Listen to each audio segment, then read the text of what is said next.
خانقاہ ربانیہ نقشبندیہ روحانی معالج پیر مفتی احسن محمود نقشبندی صاحب۔ جیسے میں نے عرض کیا کہ اللہ تبارک و تعالیٰ نے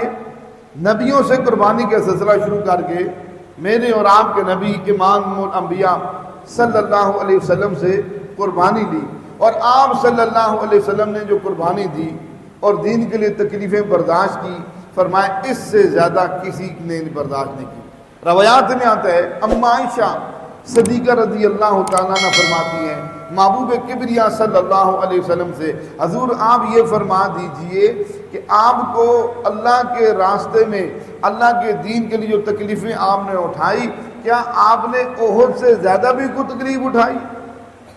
جنگ احد میں جو آپ کو تکلیف ملی، آپ کے دندان مبارک شہید ہوئے، پہلے نقشہ شکست میں بدلا، پھر فتح میں بدلا، 70 صحابہ شہید ہوئے، فلانا فلانا، یہ جو سارے معاملے ہوئے، اس سے زیادہ بھی آپ کو کہیں تکلیف ہوئی ہے؟ رحمت کائنات صلی اللہ علیہ وسلم فرمایا ہاں ہاں یہ تو کچھ بھی تکلیف نہیں تھی،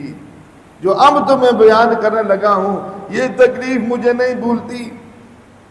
فرمایا وہ کیا ہے؟ آپ نے فرمایا میں طائف کے سرداروں کو دین کی دعوت دینے کے لیے گیا، انہوں نے میری دعوت کو صرف ٹھکرایا نہیں، حقارت کے ساتھ اس کو رد کیا، پھر شریر بچوں کا میرے پیچھے لگایا جو 6 میل تک مجھے مسلسل پتھر مارتے رہے،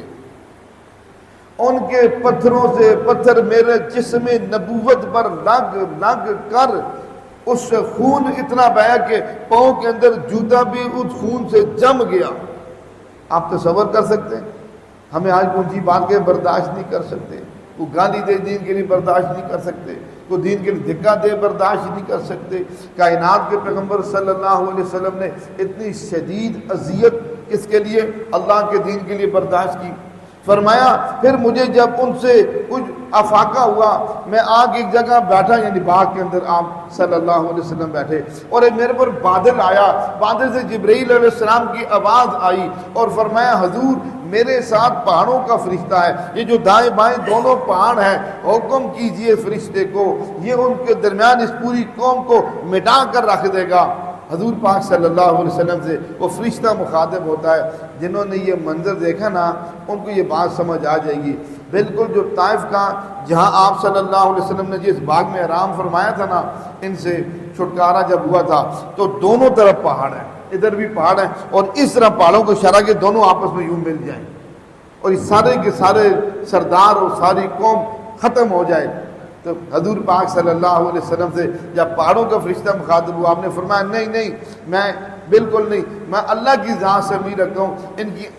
آنے والی نسل میں سے اللہ پاک اسلام کے لیے ان کو توفیق دیں گے، اسلام قبول کریں گے۔ تو اب آپ صلی اللہ علیہ وسلم نے فرمانے کا مقصد اما عائشہ صدیقہ رضی اللہ تعالی عنہا کو کہ مجھے طائف کے اس سفر کے اندر بہت زیادہ تکلیف پہنچی۔ اب حضور پاک صلی اللہ علیہ وسلم آپ کو دین کے لیے کبھی راستے میں کانٹے پہ چھائے جا رہے ہیں، جس میں اتھر کے پر اوجریاں، وہ بھی اونٹ کی اوجری،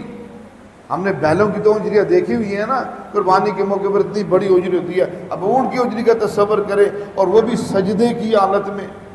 آپ صلی اللہ علیہ وسلم سجدے کی حالت میں وہ اوجری گندی لا کے اوپر ڈال دی کہ آپ صلی اللہ علیہ وسلم اوپر بھی نہیں اٹھ سک پا رہے۔ آپ کی بیٹی سیدہ فاطمہ تو زہرا رضی اللہ تعالیٰ عنہ انہوں نے یہ اور مل کر اٹھائی، تب آپ صلی اللہ علیہ وسلم اٹھے۔ یعنی اس طرح کی اذیتیں آپ صلی اللہ علیہ وسلم کو اپنے شہر سے نکلنے کے لیے مجبور کر دیا، اور پھر جب نکلے 1 سال کے بعد کبھی بدر میں پیچھے آ رہے ہیں، کبھی احد میں پیچھے آ رہے ہیں، وہاں پیچھا بھی نہیں چھوڑے۔ اب اتنی اذیت اور تکلیف برداشت کی، اس لیے آپ صلی اللہ علیہ وسلم نے فرمایا مجموعی طور پر ایک طرف سارے نبیوں کی قربانیاں رکھی جائیں، ایک طرف میری رکھی جائے، میری تکلیف اور میری قربانی سب سے زیادہ ہے۔ ہمارے ہاں جادو، جنات، بندش اور نظر بد کا شافی علاج قرآن و سنت کی روشنی میں کیا جاتا ہے۔